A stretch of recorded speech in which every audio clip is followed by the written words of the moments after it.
রাস্তার মধ্যে হঠাৎ এরকম পানি দেখে মনে হলো যে আজকে তো বৃষ্টি হয়নি, তাহলে এত পানি কোথা থেকে আসলো। আমাদের সাভারটা পৌরসভার মধ্যে হলো ড্রেনের ব্যবস্থাটা একটু সংকীর্ণ। কয়েকদিন ধরে প্রচণ্ড ব্যাক পেন হচ্ছিল, আর ব্যাক পেন হওয়ারও একটা কারণ ছিল। তো তার জন্য চলে গিয়েছিলাম সিআরপি ডাক্তার দেখানোর জন্য।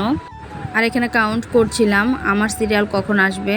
তো আমার সিরিয়াল এলো, এই যে আমি টাকা দিয়ে এখানে সিরিয়াল কেটে নিলাম। আর এখানে ট্রিটমেন্টটা খুব কম দাম হলেও এখানে খুব ভালো ট্রিটমেন্ট পাওয়া যায়। আর এই যেখানে লাইনে দাঁড়িয়েছি, একটা এক্সরে করতে দিয়েছিল ডাক্তার আমাকে, সেটারই টিকিট কাটছিলাম। আর এখন আমি এই ভবনটাতে চলে যাব এক্সরে করার জন্য কোমরের। তো ছেলে খুব অসুস্থ ছিল, ছেলেকে নিয়ে দৌড়াতে দৌড়াতে আমার কোমরের অবস্থা 12টা বেজে গেছে। নড়াচড়া করতে খুব কষ্ট হচ্ছিল, তাই চলে গিয়েছিলাম সিআরপি। আর সিআরপি যে এই গাছগুলোতে আমি কখনো ফুল দেখিনি, আজকে ফুল দেখলাম এই গাছের।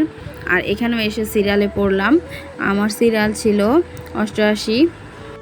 আর এই 70 সিরিয়াল আসার পরেই লাঞ্চ টাইম শুরু হয়ে গিয়েছিল।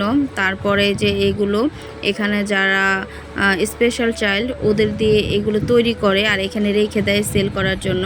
আর বাইরে এইগুলোকে কি বলে আমি জানি না, এই মূর্তিগুলো দেখে আমার খুব ভালো লাগে। সব সময় আমি এই মূর্তিগুলোর কাছে যাই, কিন্তু কখনো ভিডিও করা হয়নি। তো এবার ভিডিও করলাম, খুবই ভালো লাগে। মনে হয় আগেকার দিনের রাজা মহারাজাদের যুদ্ধের একটা অংশ, এরকমটা মনে হয়। আর এই যে এখানে ওরা একটা সার্কেল করে নিয়েছে, লাভ নিয়ে টানাটানি করছে। আর এটা একটা বিশাল কাঁঠাল চাপা গাছ। আর এই তো এখান দিয়ে যাচ্ছিলাম, ছেলে বলছিল এখানে একটা পুকুর পাড় আছে, এখানে অনেক মাছ আছে, তো সেই জায়গাটা দেখবে। তো সেইখানে নিয়ে যাচ্ছিলাম, কারণ আমার ছেলেকে নিয়ে আমি এখানে আরও আগে এসেছিলাম। তো দুপুর টাইম যেহেতু হালকা পাতলা কিছু খেয়ে নিচ্ছিলাম, কারণ ডাক্তার আমার এক্সরে করা শেষ হলেই চলে যাব বাবার বাড়ি। আর এই যে এই পুকুর, এই পুকুরের এখানে অনেক তেলাপিয়া মাছ ছিল পুকুরে। ওটা ছায়া থাকাতে বোঝা যাচ্ছিল না মাছগুলো, প্রচুর পরিমাণে মাছ ছিল। আর ওই পাশে দেখলাম একটা সাপ, তো কয়েকজন বলল হ্যাঁ এটা সাপই। তো সেটার ভিডিও আমি নিতে পারিনি। এখানে কিছু খরগোশ পালা হয়, সেখানেও আমরা গিয়েছিলাম, ভিডিওতে হয়তো আছে, দেখতে পাবেন সেটা। আর এই যে আমার ছেলে মাছগুলোকে, ওর খাবারগুলো মাছকে দিয়ে দিচ্ছিল, ও খুব এনজয় করছিল। আর লাঞ্চ টাইমের এই 1 ঘন্টা সময়টা আমাদের এখানে বসে কিভাবে যে কেটে গিয়েছে বলতে পারবো না। আর এটার পাশেই থেরাপির সাইট, তো সেইখানে অনেক মানুষ থেরাপি দেওয়ার জন্য আসছিল।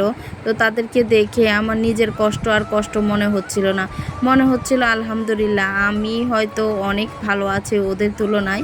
আমার যে কষ্ট বা ব্যথা এটা আমার তখন আর ফিল হয়নি ওদেরকে দেখে।